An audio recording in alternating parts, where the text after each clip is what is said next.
Seja bem-vindo a NRCast. O nosso papo de hoje é sobre NR12, lembrando que a NRCast tem o propósito de conectar pessoas e negócios. Mas antes de a gente começar o nosso bate-papo aqui, eu vou pedir para você se inscrever no nosso canal, para você compartilhar esse vídeo com aquele amigo, naquele grupo de WhatsApp que você entende que vai ser útil essa informação, e ative as notificações sempre quando chegar a notificação para você, porque tem um conteúdo novo para você curtir. No episódio de hoje, nós vamos conhecer melhor a trajetória de dois profissionais, de dois empreendedores. Vamos falar com o Luan Prado e com o Rice Pereira. São empreendedores. O Luan, ele já está no mercado há 16 anos, ele é formado em engenharia mecânica. E temos também aqui o Rice, que é formado em engenharia de produção. Ele atua há 22 anos no mercado, principalmente na área de papel e celulose, que está relacionado à utilidade. Os dois juntos empreendem há 3 anos e vão compartilhar conosco hoje a sua história, a história da sua empresa e todo o conhecimento que eles têm sobre a NR12.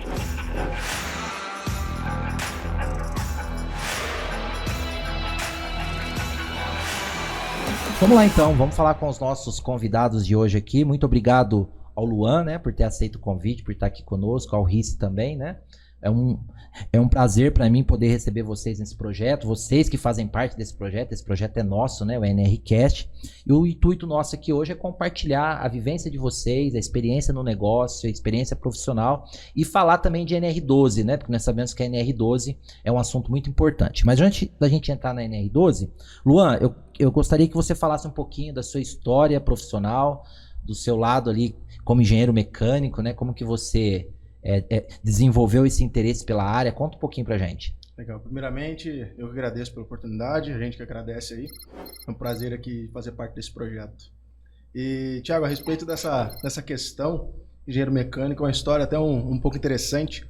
Meu avô veio da metalúrgica, soldador, tinha ali a sua oficininha, e desde pequeno, junto com ele e tudo mais, há esse interesse logo desde criança. O tempo vai passando, comecei a trabalhar com meu tio, que no caso, filho dele, e disso daí foi partindo também do lado da metalúrgica. Surgiu o sonho de ser soldador, entrei na área da indústria, fui soldador, fui pro Senai, fiz curso de usinagem, ou seja, sempre tendenciando esse lado da mecânica, mas nunca tinha interesse de fazer ali um curso superior e tudo mais, até que um dia eu cheguei trabalhando numa empresa, também como soldador, despertou interesse quando eu comecei a ter um pouco de contato com esse pessoal. Quero isso, até comentei com a minha avó, falou, quero fazer isso aí. Pronto, entrei, me formei, continuei trabalhando lá, mudei de empresa, área de pesquisa e desenvolvimento. Foi quando eu me apaixonei, segui adiante nisso daí, até que eu me desliguei dessa empresa para empreender. A gente está aqui até hoje buscando fazer o melhor, apaixonado pela área. Muito bom conhecer sua história, Luan. Eu sei da história, que o Rice também tem uma história bonita, né? Como eu disse aqui, são 22 anos ali na área de papel e celulose. Conta um pouquinho pra gente da sua história, inspire algumas pessoas com tudo aquilo que você conquistou. Legal, Thiago. Obrigado da oportunidade, do convite aqui. Um prazer imenso poder fazer parte desse projeto aqui com vocês também. Bom, eu comecei lá com meus 19 anos de idade, 19 para 20 anos, logo que eu saí do tiro de guerra. Entrei numa empresa de papel e celulose na minha cidade. Entrei numa empresa bastante conceituada e me apaixonei na área de utilidades, né? Passei por tratamento de água, né? E ao longo do tempo caldeiras, mais diversos tipos de tamanhos e pressões, né? Me formei em técnico de segurança do trabalho e comecei a ministrar treinamento na área de segurança do trabalho. Em meados de 2018 fiz um treinamento de alta performance NR13. Cara, foi o divisor de águas aí para minha profissão, né? Para o meu crescimento pessoal e profissional. Resolvi abrir uma empresa de treinamento, né, focado em NR13, né, em 12, 13, né, que é uma parte que me chama muita atenção, que eu gosto demais. E aí pedi uma indicação para poder assinar o certificado de NR13, para poder ter validade, né, precisa de assinatura de engenheiro mecânico, né, ou engenheiro naval. E eu conheço uma pessoa da minha cidade que eu pedi uma indicação para ele, né? E aí ele me apresentou o Luan, e eu costumo dizer que foi paixão à primeira vista. Que história legal, hein? Bem bacana. E aí a gente resolveu unir forças, que é uma parte que eu me identifico bastante, a parte comercial. O Luan, eu vejo ele como um rapaz bastante técnico, E aí a gente resolveu unir forças e formar a Pereira Prado Engenharia de Serviços. Muito bom.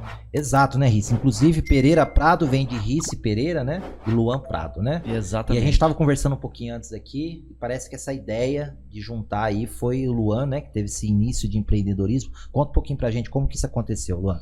Quando o Rice entrou em contato falando a respeito desse trabalho, a gente conversou. E quando a gente foi aprofundando no contato entre eu e ele mesmo, eu vi que ele tinha diversos contatos e um relacionamento interessante, onde a partir desses contatos, esse relacionamento que ele tinha com essas pessoas, com essas empresas, poderia agregar para um possível negócio, onde eu tinha ali uma condição de estar fazendo trabalho de engenharia, porém eu não tinha acesso a esses contatos que ele tinha. Eu falei, poxa, pode surgir aqui uma oportunidade de negócio, uma união de forças, onde aquilo que ele tem, que ele pode trazer, e aquilo que eu tenho, que eu posso levar. Unindo, foi assim que surgiu a oportunidade, foi assim que surgiu a ideia, e a gente está aí. Acredito que isso deu certo. Há 3 anos, né? Exatamente. 3 anos, exatamente. Bom, parabéns pela história, parabéns por empreender, né? Sabemos como que é difícil empreender no nosso país. Verdade. Sabemos os desafios, mas vocês aí, percebo, já estamos juntos há algum tempo, eu percebo que vocês realmente são arrojados, buscam crescer, buscam conhecimento, né? Sim, sim. Entregar para o cliente aquilo que a Pereira Prado pode fazer de melhor. Parabéns, viu? Muito obrigado. Para mim é um prazer ter vocês aqui hoje. Vamos pro que interessa agora, né? Vamos lá. Vamos falar sobre a NR12. Luan, pra gente começar o tópico NR12, fala pra gente brevemente, faz um resumo. Eu sei que a norma ela é muito grande, tem quase 200 páginas aí, né? Quando a gente vai contar os anexos. Mas tenta resumir para quem tá assistindo a gente o que se trata a NR12, por que é importante a gente estar atento a essa norma. Perfeito. Falando em NR, de uma maneira global, está falando a respeito de segurança dentro do mercado. A NR12 ela vai falar exatamente em relação a máquinas e equipamentos. Ela é até muito clara quando ela fala que é para máquinas e equipamentos em todas as suas fases de utilização. Inclusive, quando a gente está falando a respeito, dá até uma canseira quando você fala de todas as fases de utilização. Montagem, desmontagem, transporte, manutenção, operação, enfim, de fato, todas as fases de utilização do equipamento. Então, a NR12 ela traz toda a parte de questões de segurança no trabalho para máquinas e equipamentos em todas as fases de utilização. Então, pensou em máquina, pensou em equipamento, logo, já leva o seu pensamento NR12 em relação à segurança. Tem algumas coisas que excluem alguns equipamentos? Sim, mas aí é um assunto mais dedicado, mas de maneira global, geral, é isso aí. Segurança em máquinas e equipamentos. Perfeito. Foi muito bem explicado. Aí agora vamos pensar em quem está assistindo a gente que precisa falar de adequação NR12. Pensar naquele profissional que talvez é um gestor de uma indústria, Sim. ou talvez até aquele profissional que quer entrar nessa área, Sim. né? Qual que é a maior dificuldade que hoje você pode dizer que está incluído ali dentro de uma adequação de NR12? Acho que a dificuldade começa logo na contratação, Thiago. Eu acredito, e até falo para você que a gente conheceu essa dor depois que a gente entrou de fato nesse mercado. Porque muitas das vezes falta, não digo aquele conhecimento técnico a ponto de realizar tudo que a norma pede, mas estou dizendo que falta um pouco de conhecimento, não digo todas as empresas também, mas às vezes de quem compra. E ele não é obrigado a saber mesmo, exclusivamente da norma, mas quando ele vai fazer a contratação, a gente sabe que no mercado há empresas de todo tipo. Há empresas que fazem um trabalho ideal, perfeito, e outras que nem tanto, enfim. Aí nessa contratação dificulta um pouco por não saber o que de fato precisa. Então logo aí começa essa dificuldade.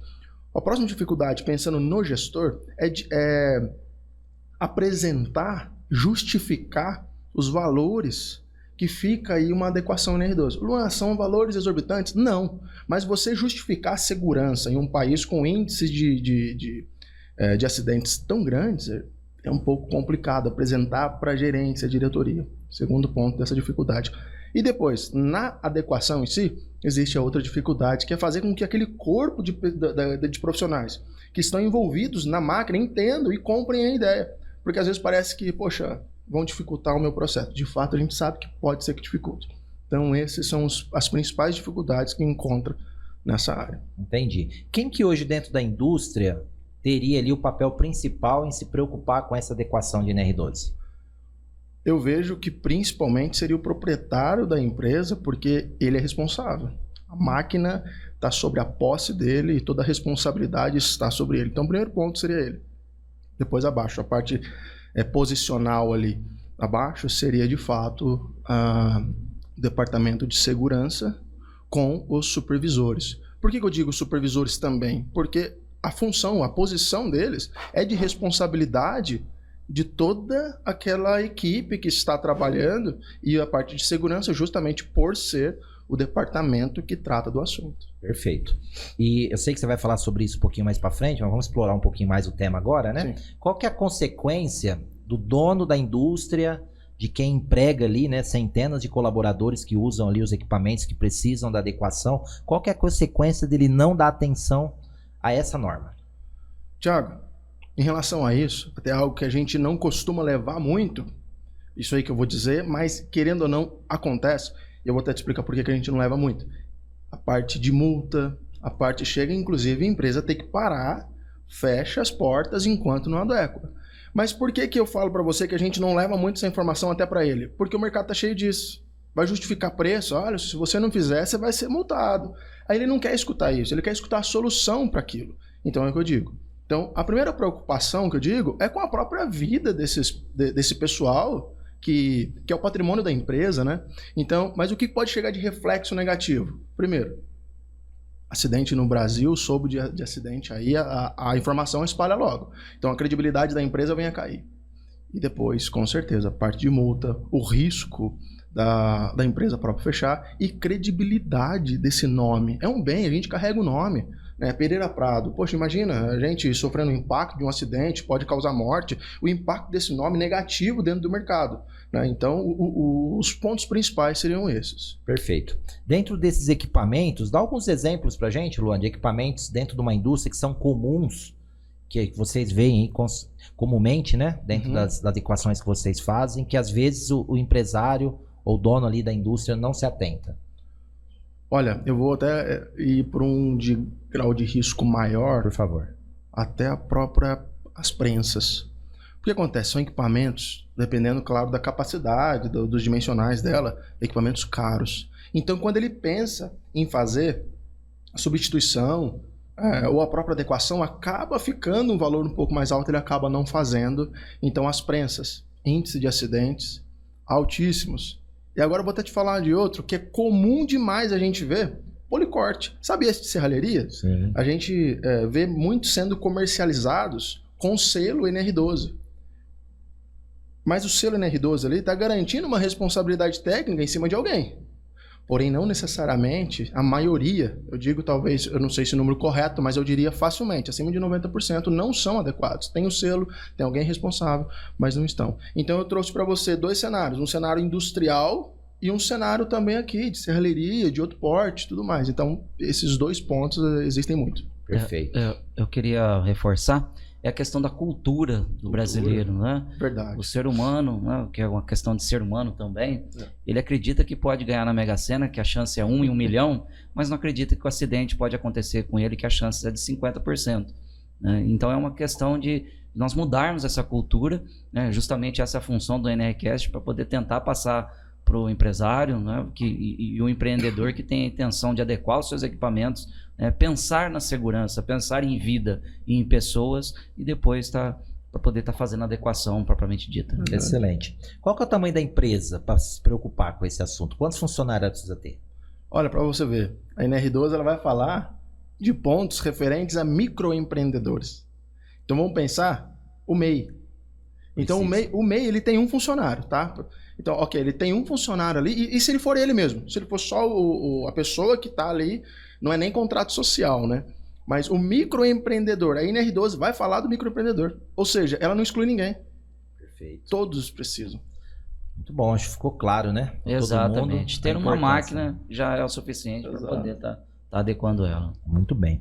Vamos falar então, quem que pode fazer o trabalho de adequação. Então a gente tem hoje no mercado inspetor, técnicos, né, de mecânica, engenheiro mecânico. Como é que funciona essa adequação? Quem pode em campo fazer o levantamento, propor as adequações? Explica um pouquinho pra gente.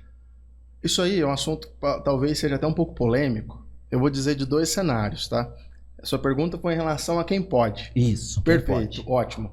Eu só vou tratar um pouquinho do assunto também, que pode ser que, por exemplo, a gente vai falar dos técnicos de segurança. Tiago, a gente sabe muito bem que tem pessoas que não têm formação alguma e conhecem muito mais do que pessoas que têm 1, 2 ou 3 formações. Então, essa questão de poder, a gente tem que estar consciente de que não vai só daquilo que eu conheço, o que eu até, na minha opinião, é o que deveria ser. Mas também envolve a parte de responsabilidade técnica de quem pode, os atributos que se precisa ter legalmente falando para assinar. Então a gente não está falando de conhecimento aqui, a gente está falando de acordo com a lei. Perfeito. O técnico de segurança ele pode fazer parte dos trabalhos. A documentação que trata a parte de segurança, por exemplo, instrução de trabalho, o técnico de segurança ele pode fazer normalmente. Perfeito. A parte de apreciação de risco, pelo menos o final, a validação e a responsabilidade técnica tem que ser de engenheiro de segurança. Esse ponto. É nessa hora que muitos técnicos dizem, não, mas eu tenho conhecimento muito maior do que o engenheiro de segurança. De fato, eu concordo que de fato tem mesmo, inclusive a gente conhece. Porém, a capacitação técnica ali, esse título fica para a parte do engenheiro de segurança. Ok. As adequações da parte mecânica exclusivas de engenheiro mecânico. Cabe o mesmo comentário para os técnicos. Ok. E parte elétrica. Mesma situação para os engenheiros elétricos. A execução em si podem ser feitas pelos técnicos? Com certeza. Não há necessidade de ter, inclusive, nenhum título de técnico de segurança para estar fazendo, tanto a parte mecânica ou técnico e mecânica para estar fazendo um trabalho mecânico. Porém, a responsabilidade mecânica deve ser do engenheiro mecânico, elétrico, do engenheiro elétrico, apreciação de riscos de um engenheiro de segurança. É isso aí. Muito bom, é um mix, né, de profissionais. Isso mostra e confirma a importância dessa norma, né? Sem dúvida alguma. Não fica na mão de um profissional só, né? Não, um profissional, por exemplo, da engenharia mecânica não vai resolver uma questão de elétrica, né? Exato. A ideia... Isso, e fica cada um na sua área. Né? Um cara tem expertise na área de segurança do trabalho, é um mecânico na sua área que você entende, né, que ele entende melhor, e o elétrico na parte que ele estudou e tem conhecimento, né, know-how. E até um comentário a respeito disso, a gente já viu alguns exemplos de NR12 de dentro de empresas, aí de laudo, final, documentação até que legal. Só que o final é um só que assina. Mas não é que ele era um engenheiro elétrico, engenheiro mecânico e engenheiro de segurança. Não. Ele era ou só engenheiro de segurança, ou ele era só engenheiro mecânico, assinando por todo aquele corpo. Errado. Não pode. Pensa, eu não tenho atribuição técnica para estar assinando pelo conselho de classe do CREA, eu não tenho atribuição técnica para estar fazendo a parte elétrica. Então eu não poderia estar assinando isso, como a gente de fato não assina a parte do trabalho elétrico. Só que tem empresas, eu não sei se é por falta também de conhecimento delas em relação a isso, e pela falta de fiscalização dentro do país em relação, né, nessa área, existe, mas poderia ser muito maior. Existem empresas que fazem, então a gente já encontrou trabalhos realizados, um responsável técnico só, mas não é que ele tinha atribuição para as 3 áreas, não. Ele era um só, assinou, aceitou, tá bem. Não está regular, né? A situação não está regular. Exato. Bom, pensando então nesses profissionais, né? Vamos pensar aqui no engenheiro mecânico, no engenheiro eletricista, né? Isso. No engenheiro de segurança, no dono da empresa, né? Sim. No dono da indústria ali. Qual que é a motivação principal que essa galera precisa ter quando fala de NR12? Eu vou dar um exemplo de que eu sempre falo quando a gente está discutindo a respeito desse assunto. É a vida. Tiago, todo mundo que sai para trabalhar, quando você sai da sua casa, quando você vem para cá, que você vai fazer seus negócios, quando a gente vai trabalhar, fazer uma visita, o principal intuito nosso, a gente pode amar perfeitamente tudo que a gente faz, posso estar no melhor emprego da minha vida.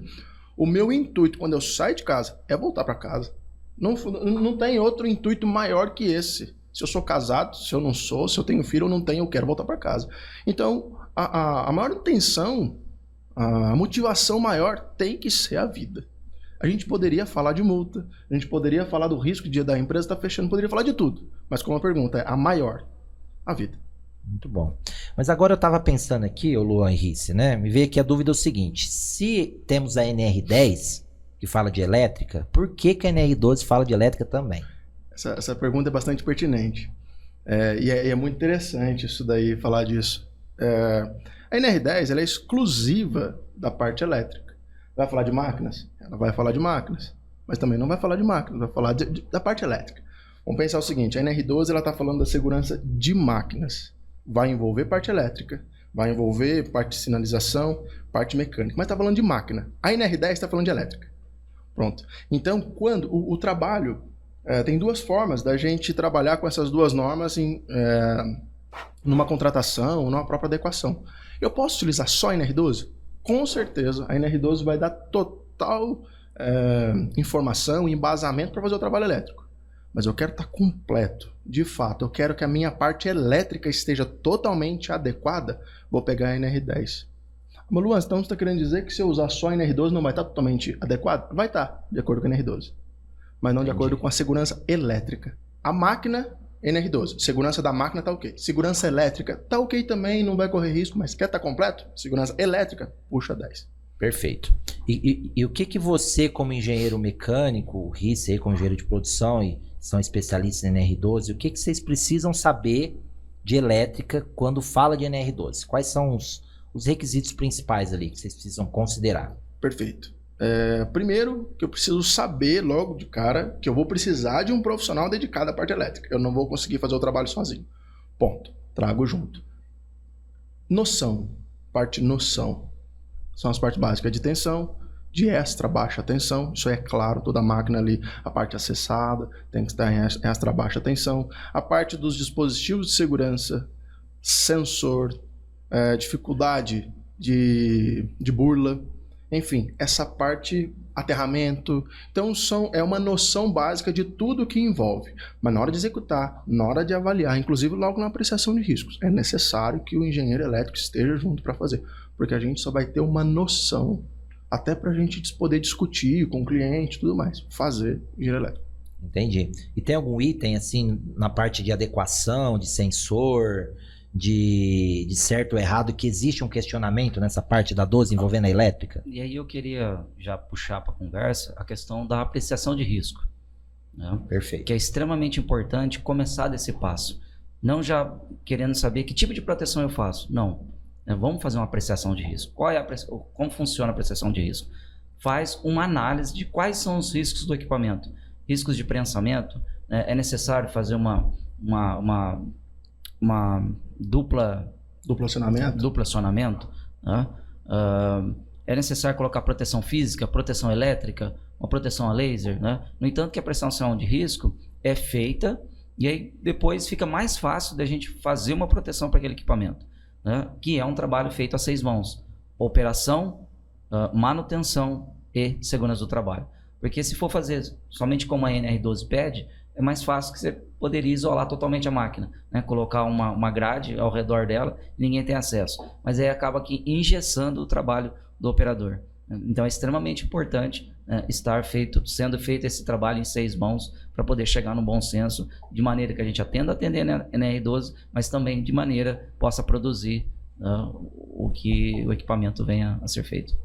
Muito bom. É bom esse ponto aí, achei interessante, Risse, porque a gente já entra na área produtiva, né? Sim. Existe, ao meu ver, né, existe talvez um preconceito de quem precisa fazer adequação, que se colocar lá as proteções, eu vou ter que parar meu equipamento, eu vou diminuir minha produtividade, né? Existe essa ideia. Vocês concordam ou não? Sim. Com certeza, totalmente. Justamente, por quê? Porque o cara vê a NR12, ele fala de proteção de máquinas e equipamentos, mas ele já imagina uma coisa, não, eu não vou conseguir produzir. E aí ele tem medo, né? E aí é onde a gente entra, explicando como é que funciona esse processo, né? A importância da apreciação de risco e depois está fazendo as proteções propriamente ditas. E até vale como comentário, até cliente que a gente já trabalhou, que tiveram testemunhos dentro da própria empresa de trabalho que de fato dificultou mesmo o processo, que poderia ser feito diferente e que não foi feito. Por isso que é importante em todas as fases a produção, assim conforme o Risse disse, tá junto nesse processo de definição. Não que a gente vai falar o seguinte, não, você que fala o que vai precisar. Não, a gente que está aqui para falar o que é necessário. Mas se eu puder atender teu processo, eu vou atender teu processo. Esse é o principal. Até porque a máquina segura, mas não operando, não adianta nada, né? Não adianta, não resolve, né? E como que a gente resolve isso? Como que a gente quebra essa barreira da parte produtiva? De ter essa visão negativa das adequações ou até da máquina parada, né? Porque o pessoal da produção quer produzir, né? Devem ter lá a meta, né? Tem lá Sim. toda a capacidade que eles precisam recuperar, às vezes, algum investimento, alguma despesa que eles estão tendo. Como que vocês quebram esse paradigma de que as adequações, a NR12 atrapalha a parte produtiva? Eu acho que logo na abordagem. Porque o que acontece? É igual a gente estava conversando aqui. Tem uma abordagem do seguinte, olha, eu vou fazer NR12, eu preciso conversar com você, eu preciso conversar com o seu departamento de segurança. Ok, a gente está falando só de segurança. E na abordagem já colocar. É o que a gente faz, inclusive a gente tem testemunho disso. Pessoal, a gente está vindo aqui apresentar para vocês uma proposta de NR12, deixar claro para vocês. Durante esse processo de adequação, inclusive do início mesmo ao fim, a gente precisa que o seu departamento produtivo, da parte de organização, da produção em si, esteja junto.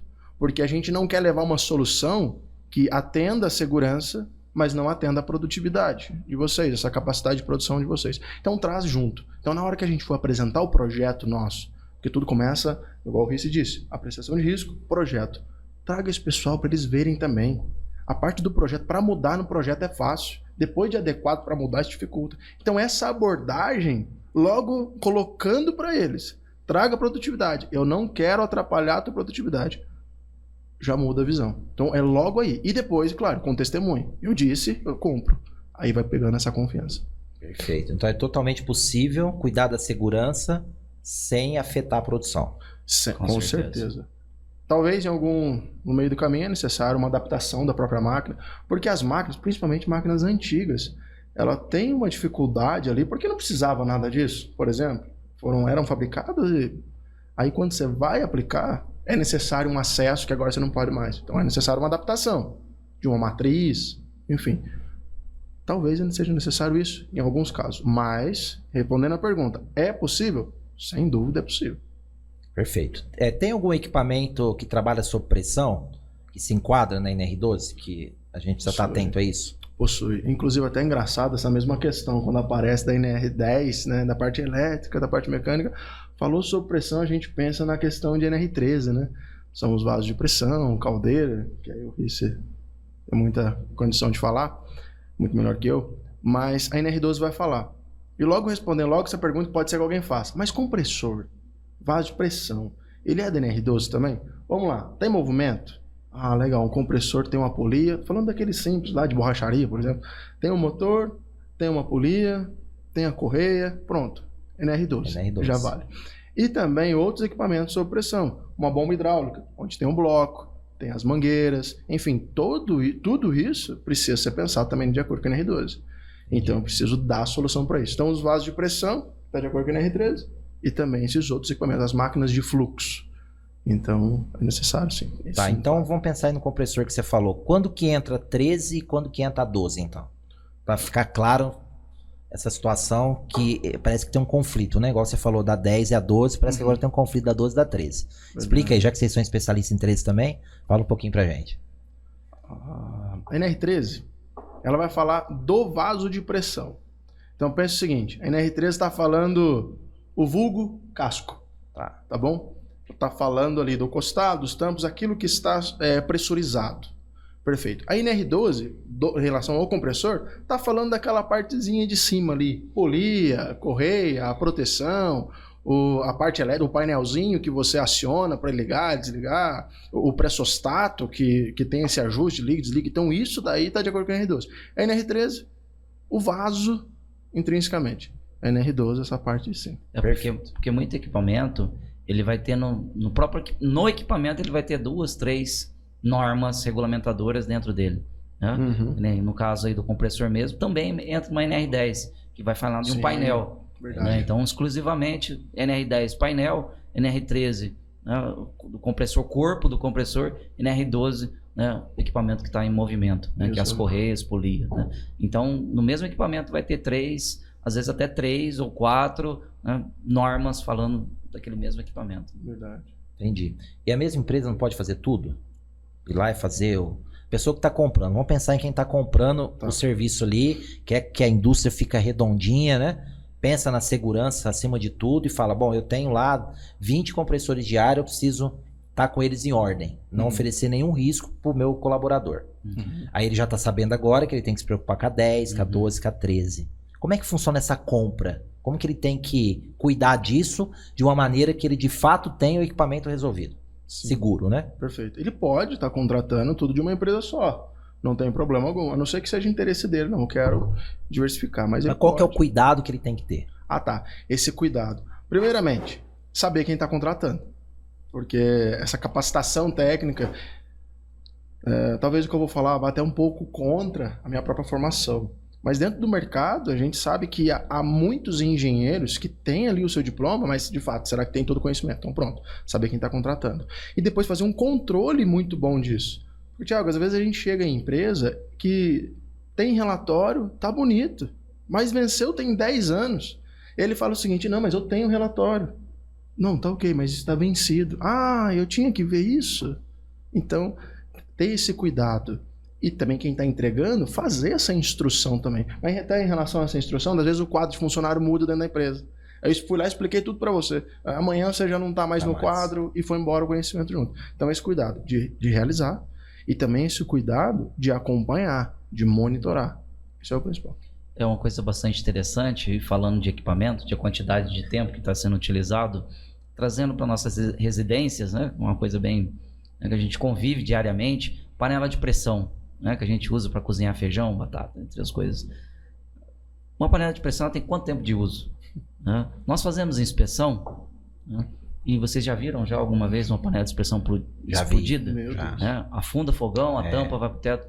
Então, assim, e é um equipamento que se usa diariamente na nossa casa. Né? Uma panela de pressão, eu acredito que custa algo em torno de 200, 300 reais. Mas eu não sei, porque faz tempo que eu comprei. Agora você deixou preocupado. Né? Então, é verdade. Pois é. Né? E a sua empresa especialista em R13. Vamos lá. E aí, né, a pessoa acredita que aquela panela de pressão vai durar 20, 30 anos. E ela não faz a troca, não faz inspeção. Né? Quando ela, poxa, parece que está perdendo pressão, aí que ela vai trocar uma borrachinha. Né? Tem uma válvula de alívio, tem uma válvula de segurança na panela de pressão. Volta naquela questão, o ser humano ele não acredita que o acidente pode acontecer com ele. Pode acontecer no vizinho do lado. Não, mas minha panela de pressão não. Então ele não se atenta a esses detalhes. Essa panela que você comprou não presta. Não toma o cuidado necessário, né? Exatamente. Falando ainda da 13, aí falando da empresa, né? Que eu fiz aquela analogia ali para vocês, né? Que uma empresa só não pode ser contratado para tudo. Pode ter um relatório só? Vamos pensar que esse gestor que está assistindo a gente fala assim, então eu vou contratar só uma empresa que me traga uma solução única para NR10, para 12 e para 13. Aí ele vai emitir um laudo. Como é que é isso? Qual que é o cuidado que ele tem que ter quando ele receber o resultado final da inspeção? Perfeito. Primeiro, para cada área é necessário um relatório. Ponto. E dentro de cada área são necessários relatórios. Tá? Então, falando da 12, ele pode até receber um laudo de adequação. Porém, como ele vai comprovar que esse laudo de adequação, vamos supor que deu aprovado. Olha, a máquina está adequada. Como eu vou comprovar que essa máquina de fato está adequada? Não, aí eu vou precisar apresentar todos os relatórios. Um plano de manutenção, um atestado de aterramento, de que está tudo ok, a parte manual do equipamento. Eu tenho? Não, não tenho. Então, se eu não tenho, eu vou ter que fazer de novo o manual. Ou seja, é um book composto por vários relatórios. Então, primeiro, precisa ter individual. E segundo, de acordo com cada área, os seus relatórios necessários. Muito bom. Isso parece muito simples para vocês, para nós, né, que somos especialistas, conhecemos, mas às vezes quem está assistindo a gente não sabe, né, não entende. E nós estamos aqui realmente para gerar esse conhecimento. Sim. Vamos falar sobre um assunto agora, que inclusive nós já fizemos algumas prospecções juntos, né? Quando falamos de ponte rolante. Essa ponte rolante para mim é óbvio, né? Que está dentro da NR12, é um equipamento ali. E ponte, eu percebo que tem muita ligação com estrutura, né? Com a parte de movimentação de carga, às vezes precisa fazer alguma adequação. Uma ponte às vezes está lá falando que é de X tonelada e às vezes não é. Fala um pouquinho pra gente sobre esse equipamento específico. Esse equipamento específico, até da parte de movimentação de carga, o RIS é muito bom nisso também. Mas enfim, falando de uma maneira geral, aí vai envolver mais uma NR. Aí vai ter a NR10, legal, da parte elétrica, vai ter a NR12 e aí vai ter também a NR11, que é a parte de movimentação de carga. Então aí já incluiu mais, e que aqueles comentários servem. Tá? Perfeito. Ok. Eu vou começar logo na apreciação de risco na ponte rolante, porque o motor, a máquina em si, fica lá em cima. E a NR12 vai falar assim que a gente não pode ter acesso às partes móveis. A gente pode pensar o seguinte, o motor está lá em cima, não tem acesso, então eu não preciso ter proteção. Parte muito importante é que a apreciação de risco ela tem que abordar todos os processos. Não tem manutenção? Tá, e nesse caso da manutenção, como eu faço? Então eu tenho que sim fazer em relação àquela parte que está lá em cima. Porque essa é a questão recorrente, tá? Mas eu preciso ter proteção lá em cima na ponte rolante? Também precisa. Pensa na parte de manutenção. Pensa assim, frente, lateral, traseira da máquina e todos os processos. Operação, limpeza, manutenção. Ponte rolante, mesma coisa. Ok. A parte estrutural, Thiago, assim para ponte rolante, como para todas as máquinas, precisa ter um projeto. A NR12 necessita, ela fala, é obrigatório ter o projeto. Pensando no equipamento que trabalha puramente com estrutural e qualquer falha possa trazer um risco grave ali iminente, existe o risco grave iminente, isso aí aumenta muito mais. Então é necessário ter o prontuário da ponte rolante, assim como é necessário ter o prontuário de um vaso de pressão, como é necessário ter o projeto de uma máquina. Até porque uma máquina tem a sua estrutura. Umas utilizam como sua principal utilização, outras não. Mas a ponte rolante é necessário ter a parte de projeto. Não tem? Tem que fazer. E uma coisa interessante, as pessoas acham que o aço, o ferro, ele dura para sempre. Não, ele não dura para sempre. No entanto, que a norma ela fala que precisa fazer a inspeção de integridade a cada 25 anos. Por quê? Porque para fazer o aço... Tem a vida útil dele. Tem a vida útil dele, exatamente. Né? É uma mistura de minérios. Né? Então, quando ele é fundido, né? Ele com o tempo ele vai se degradando, né? Vai perdendo a estrutura. E aí precisa de fazer essa inspeção. Né? E as pontes rolantes, né? Que são para suportar, né? Levantar 20, 30, 100 toneladas, né? Então ela precisa de uma atenção especial nessa parte estrutural. Além dessa parte de inspeção das partes móveis, né, que aí entra a NR10, 11, 12.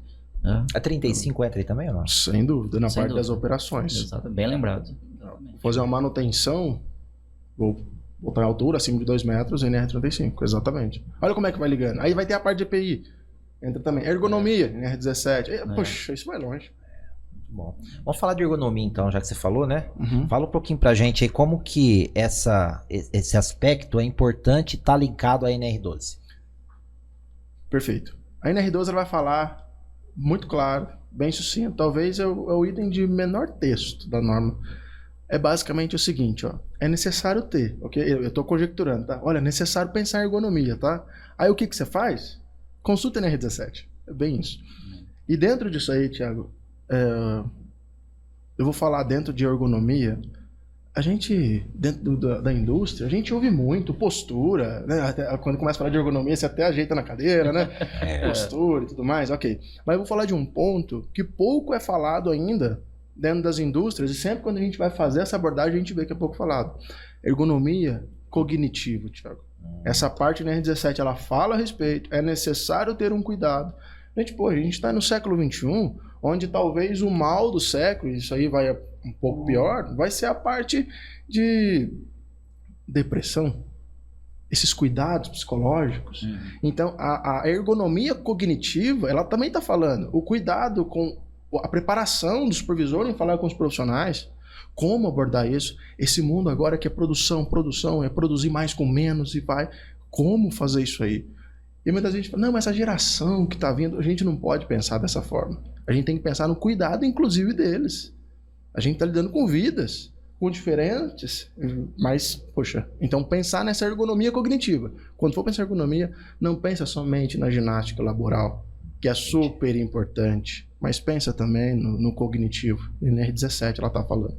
Entendi, mas quem vai fazer esse trabalho pensando na NR12? Como que vai apontar lá no relatório final esse tema? Esse talvez seja um dos grandes problemas. Ou a falta ali de uma cobrança maior. Porque ela vai estar falando o seguinte, é necessário que tenha. Entende? Então pode até pedir, olha, um plano, igual um plano de manutenção, fazer um plano de acompanhamento psicológico. Pode até pedir, mas será que de fato vai fazer? E, de fato, para todos os pontos da norma, acaba sendo assim. Então, essa questão é bastante interessante. Como fazer isso aí? E a ergonomia física, ela aparece rapidamente. Né? Poxa, com dor nas costas. A cognitiva não, ela leva anos, talvez décadas para poder aparecer. Né? Então leva muito mais tempo. E o que leva muito mais tempo... E o dano é maior às vezes. E o dano é maior. E o que leva mais tempo, às vezes a gente demora para poder perceber e demora para atuar. Né? E a física é rapidamente. Opa, minha cadeira tá ruim, tô sentindo dor nas costas. Verdade. Então, de um dia para o outro, você já consegue identificar e aí você consegue já agir. A cognitiva não, ela vai demorar mais tempo. Tem um preconceito, né? Eu tô falando por mim agora em relação a esse preconceito. Uma vez, trabalhando e tal, aí alguém, não lembro quem, não sei se é minha esposa, alguém falou, você tá precisando de psicólogo. O quê? A gente já, não precisa. Parece que é uma doença. Poxa, psicólogo, psiquiatra, eu tô precisando, eu vou. Então tem até essa parte de um preconceito em relação a isso. Talvez a empresa colocar um psicólogo lá, aí vai fazer esse acompanhamento profissional. Fala, não, mas eu não sou doente. Não, é ter o profissional saber que ele precisa disso. E aí a importância do RH tá trabalhando em conjunto, né, que ele vai tomar conta dessa parte e vai identificar esse problema justamente aí um bate-papo. Às vezes a gente já consegue perceber isso e direcionar o colaborador para que ele possa mudar de cargo, poder ter uma atenção maior em cima disso. E uma vida, né? Uma vida boa, né? Legal. Exato. E tá feliz ali onde ele tá bem psicologicamente. Exatamente. Muito bom, gestão de pessoas, né? Gestão de pessoas. É isso aí. Eu tô percebendo aqui que esse tema, né, trouxe a gente para uma realidade que quando a gente fala de NR12, não é só uma relação de compra e venda. Não é um comprador que tem lá um equipamento, que está sofrendo lá, que está sendo solicitada uma demanda de compra de adequação NR12. Envolve produção, envolve o interesse do dono da indústria, que começa ali, né? Sim. Porque se ele tiver interessado, o dono, se ele tiver consciente, vai facilitar todo o trabalho, né? Verdade. Exato. E nós não estamos falando aqui de investimento, não estamos falando aqui de pôr a mão no bolso, né? Não é só isso, né? Estamos falando de um planejamento, porque é claro que, imagino, né? Que a maioria das indústrias que precisam fazer esse tipo de trabalho, eles se esbarram no investimento. Né? Já ficam preocupados ali, quanto que eu vou gastar com isso, né? Exato. Ou quantas máquinas novas eu vou deixar de comprar se eu investir na segurança do trabalhador. Mas é muito mais que isso, né? Chegamos a falar, inclusive, no profissional de gestão de pessoas, né? De recursos humanos. Pois é, olha isso. Onde foi? Exato. Então, se houver um envolvimento coletivo ali, com o mesmo interesse, com a mesma motivação, imagino que fica tudo muito mais fácil, né? Sem dúvida. O trabalho de todo mundo, né? Exatamente. E até mais barato, né? Opa. Se a pessoa que está preocupada com preço, né, com valor, com despesa, não vê isso como investimento. Mas vamos pensar que tem um indivíduo lá dentro que só está preocupado com o custo, né? Se ele olhar para todo mundo e participar todo mundo, envolver as pessoas, vai ficar mais barato. Verdade. Porque quanto que uma empresa gasta hoje por um funcionário que está afastado por um acidente de trabalho? Exatamente. É trabalhar na preventiva e não na corretiva.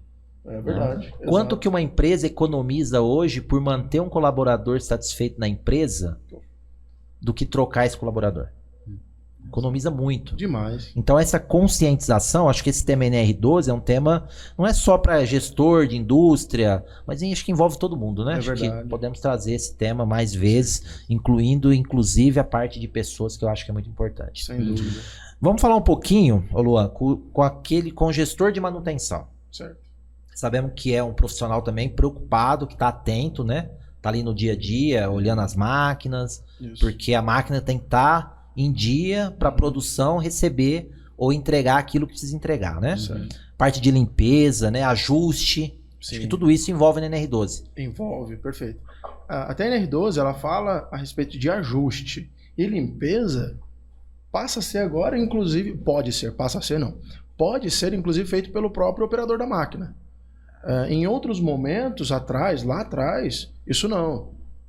Limpeza não, você vai somente operar, limpeza você não faz. A parte de ajuste, não, você chama alguém, e faz, pelo menos na norma era assim. Agora não. Agora é o seguinte, operador, pode fazer a limpeza, inclusive, aí que está o ponto, plano de limpeza. Porque às vezes a gente faz por fazer. Tá na minha rotina, eu vou fazer, mas o plano de limpeza. E qual que é a periodicidade que o operador precisa estar olhando para esse plano de limpeza, manutenção, ajuda? Existe uma tabela, existe um combinado para isso? Pode existir, mas o certo é fazer de acordo com o manual de instrução que o operador dá. Sempre nisso. A parte de manutenção, limpeza, ajuste. Verificar sempre no manual de operação.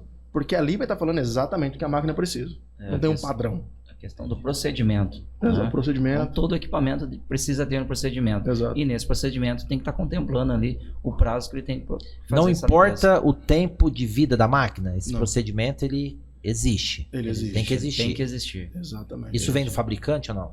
Tem que vir. Porque no manual, quando vem no fabricante, tem que existir isso.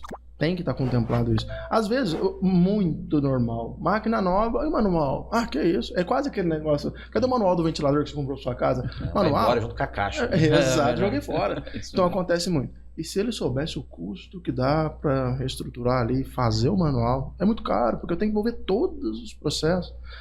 E de verdade, eu falo com propriedade, não vai ficar igual o manual de quem fez peça por peça do equipamento.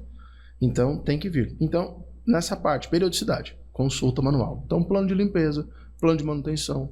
O ajuste, nem é necessário ter um plano de ajuste, mas o ajuste também pode ser feito ali pelo operador. Aí o ajuste vai de acordo com de máquina também. Aí uma máquina precisa de uma precisão maior, eu preciso fazer um ajuste a cada meia hora.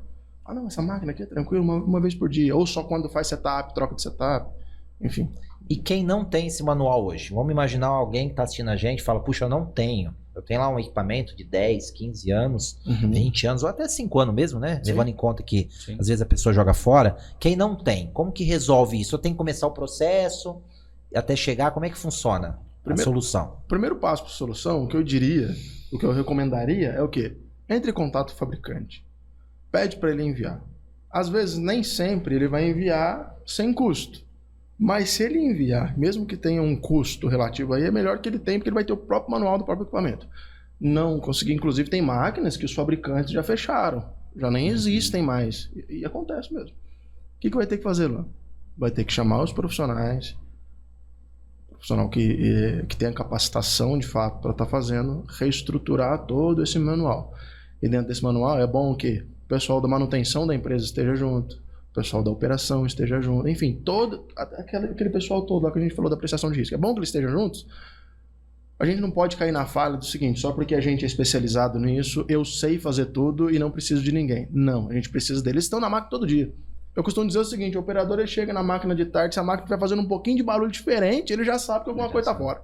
Não é verdade? Entendi. E às vezes a gente chega lá e fala, a gente chegou no primeiro dia, para mim tá normal, nunca ouvi antes, aquele barulho para mim é normal. Então é necessário ter essas partes, é preciso reestruturar, fazer esse manual.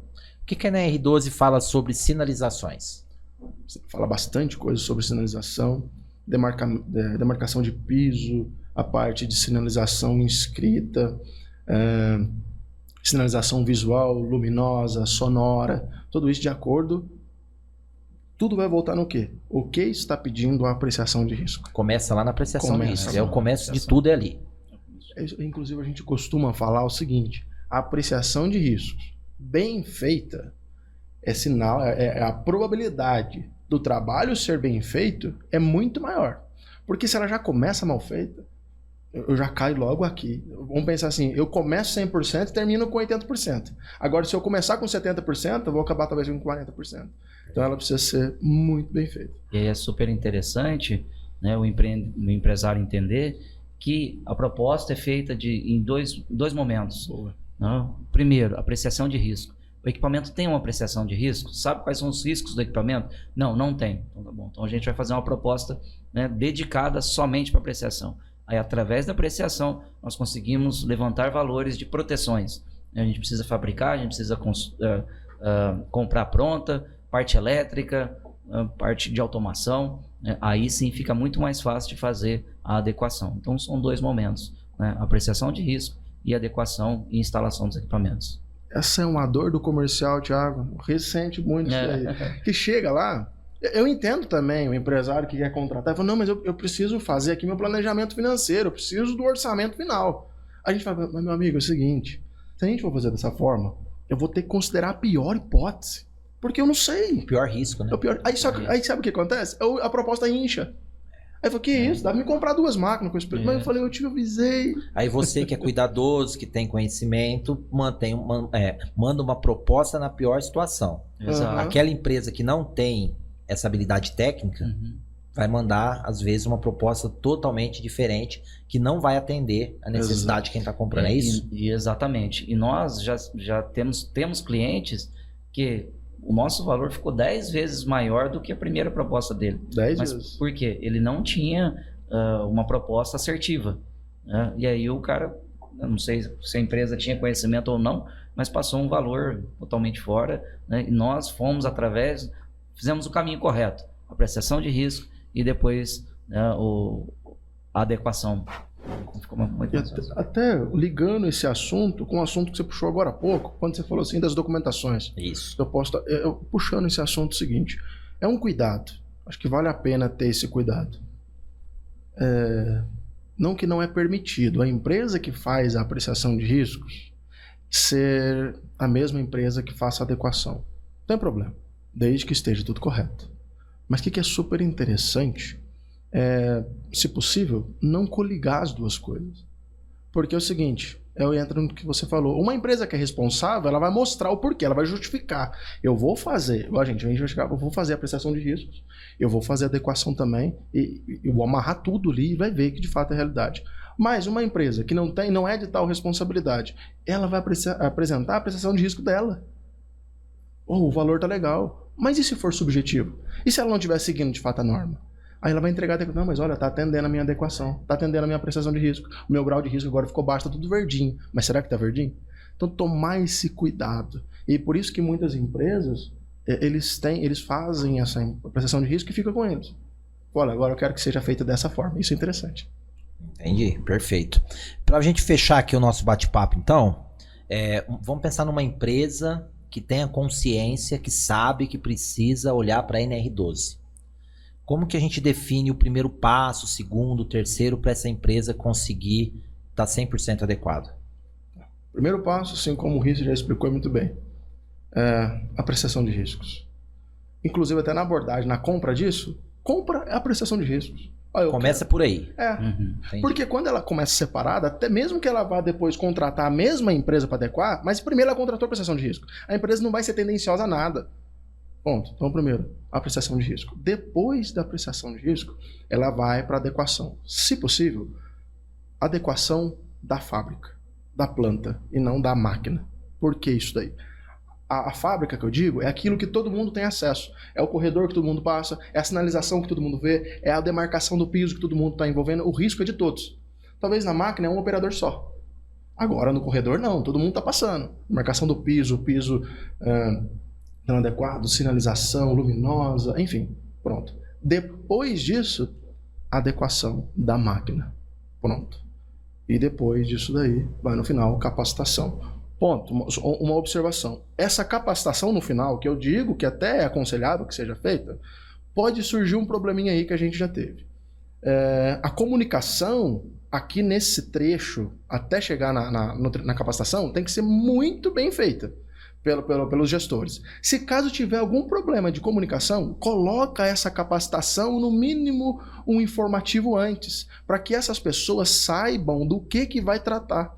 A gente chegou a adequar, a gente fez o projeto de adequação, aí depois passou para frente para fazer a adequação, outra empresa que fez, e os profissionais chegavam, ligavam para o momento do dia e falaram, eu cheguei aqui, tem um botão novo aqui, eu não sei nem o que é. Entendeu? Então, só ter essa atenção. Perfeito. Então, tudo começa pela apreciação de risco. Exatamente. E é feito um cronograma em cima disso. Né?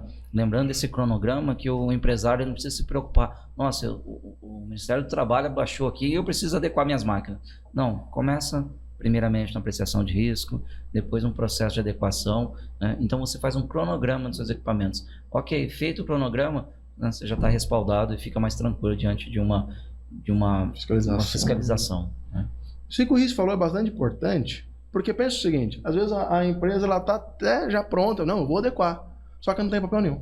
Não. Aí o Ministério do Trabalho chega e fala para mim, NR12, quero ver NR12. Chega lá e fala, tem um monte de coisa errada. Não, mas olha, eu já tenho orçamento. Fala, mas o que você está fazendo? Não, mas olha, eu já falei para ele que o mês que vem eu vou fazer, cadê? Não, tá na conversa do WhatsApp, tá no e-mail. Não, o cronograma, faz um cronograma. Isso aí já é aceito Já é pela fiscalização como um plano de ação de que algo está sendo feito. Exatamente. Isso É mesmo. isso aí. É isso aí. Evita multa, né? Evita uma Mas, série de problemas e evita até já começa ali uma mudança de cultura da empresa, né? exato. Pode o fiscal chegar e falar o seguinte, beleza, mas o grau de risco da sua máquina é tão grande que esse cronograma que você está falando eu não consigo atender. Isso aí tem que ser antes, eu não consigo aceitar isso. Pode. Mas imagina, o fiscal chega, eu tenho alguma coisa para apresentar para ele. Olha, tá aqui, Isso. formalizado. Perfeito. Agora eu não tenho nada, né? Exatamente. Muito bom, meninos. Muito obrigado. Acho que esse tema NR12 é um tema extenso, né? Sim. Complexo. Tanto é que vocês vão voltar aqui para falar de outros assuntos aí, voltar em NR12 logo, pra gente poder dar profundidade para esse assunto. Por hora eu quero agradecer o conteúdo, todo o conhecimento que vocês compartilharam conosco hoje. Tenho certeza que eu saí daqui hoje com conhecimento de NR12 muito maior e quem está assistindo a gente também. E dentro da nossa descrição vai ter lá o contato de vocês, a descrição desse vídeo, né? Contato de vocês, site, e-mail, telefone. Quem tiver qualquer dúvida, tá autorizado a procurar vocês, né? Com certeza. Tirar dúvida. Acho que esse canal de contato é interessante. E para você que está assistindo a gente, não esquece, né? De compartilhar esse vídeo com quem você conhece, que sabe que esse assunto vai ser interessante. Você também se inscrever no nosso canal, assinar ali as notificações, né? Para você receber toda vez que tiver um vídeo novo, você ser notificado por isso. E tá nos próximos episódios compartilhando conosco todo esse conhecimento. Lembrando que o NRCast, o papel do nosso trabalho é conectar pessoas e negócios. Muito obrigado pela sua atenção de hoje.